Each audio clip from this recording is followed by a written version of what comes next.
Hi, this is Jay Lakhani from BINRFX. Welcome to this video tutorial on basics of technical analysis. When we want to make investment decisions, often there are two routes we can take. Firstly, it's the fundamental analysis, and secondly, it's the technical analysis.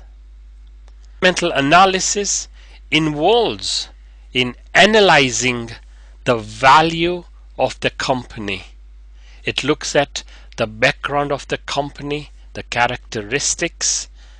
It analyzes the past data such as profit, the turnover, looks at the directors' reports, looks at the forecast, management reports to see what the prospects are for future. Technical analysis is completely different. It doesn't put any emphasis on the valuation of the company. It is not interested at all. Not at all. What technical analysis is interested is the price action. What is happening to the price? Of course, you will have many instances where the fundamental analysis does not justify a price movement.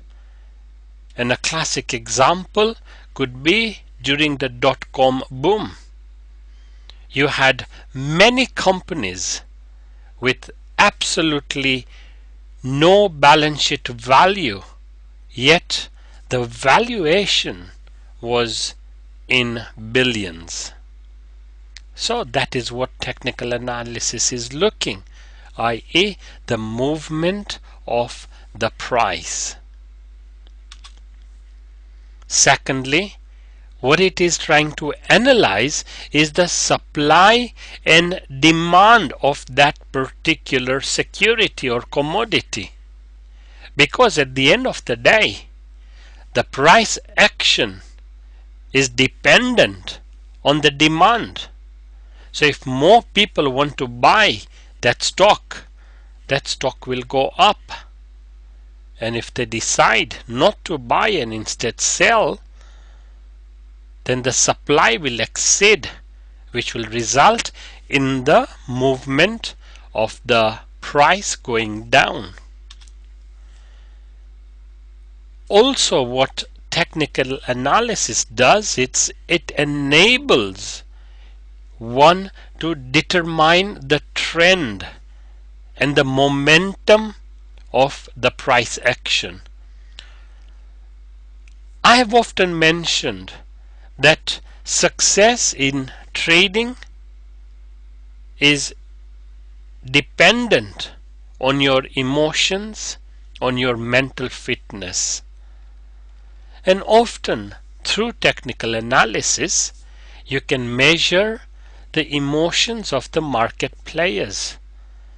The fear comes into play, the greed comes into play, the panic comes into play. Now this is a good example here of a basic chart. Now it may look complex initially, but as you get used to it, you'll begin to love. Right at the bottom what you have are some indicators. For example, this is a MACD and this is the RSI. Again, I have got various video tutorials which looks at into number of indicators. But let's just look at this chart in a very simplified format. What you have here, that is the movement of the price here. Okay, where my pointer is, as you can see, the price going up and down and goes up again and down and up and so on. So up here, this is the movement of the price. Also on the chart I have got some moving averages, right? For example, these thick lines are moving averages. Again, what moving averages will help you is to determine how powerful a trend may be. Okay, so in this particular case, what you're really seeing is price comes down, goes back up again, and it founds resistance, i.e. it fails to get past decisively this basket of moving averages, and then subsequently it collapses, and this is a trend line which is a support